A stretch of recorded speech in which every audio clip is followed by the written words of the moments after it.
As it stands, we are facing a water crisis around the world. 1 out of 4 people currently do not have access to safe drinking water. This is an issue that affects us globally, even here in Canada, with 44 long-term drinking water advisories currently in effect.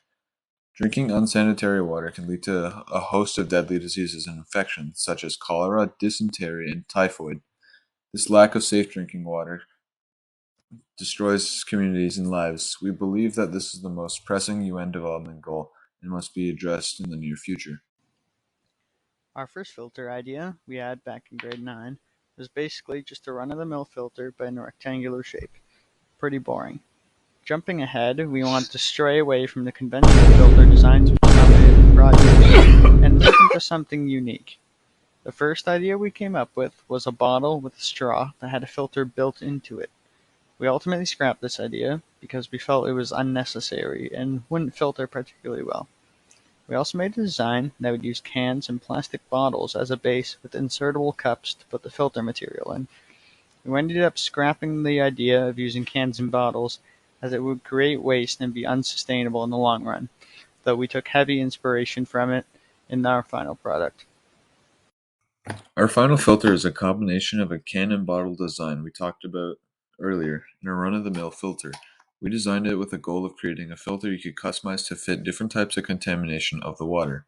For example, if your water has lots of bacteria and that you could add more charcoal to the filter. We accomplished this goal by creating 4 cups that could be filled with whatever filter material you please and inserted into the filter and removed it when it was done. These cups have a mesh bottom to filter out larger contaminants, and the main portion of the filter is a cylinder with a large hole at the top to pour in the water and a smaller hole at the bottom for it to exit from. There's a big hole at the side of the cylinder for inputting the cups, and this hole can be sealed with our door.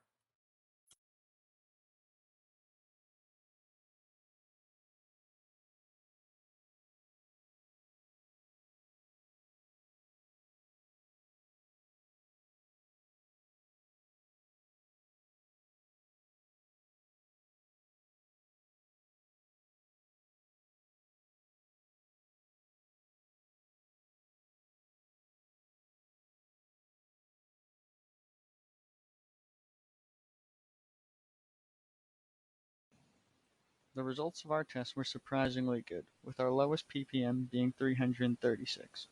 Our average ppm was 354, which to our knowledge was actually one of the highest in the class. We have no idea why our filter did so good, as all signs pointed to it completely flopping.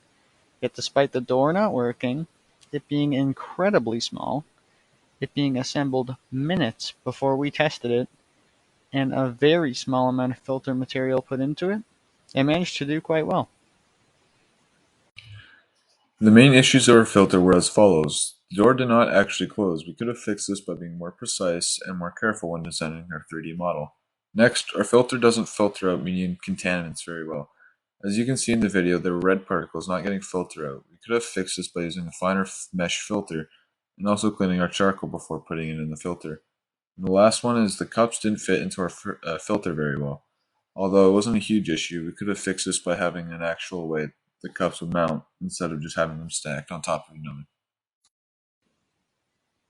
Overall, we were pleasantly surprised with this project and how we did with it. Going into it, we were worried it would be similar to grade 9, but we managed to make it feel like a completely different project. And even though we faced several challenges with our filter, we still managed to do quite well. If we did this project again, we would like to have more time to flesh out our idea, making it the proper size and having more material inside of it. This project was incredibly fun and interesting to work on, mainly because of how we approached it, but also because of how relevant it is currently. Thank you for listening to our short video.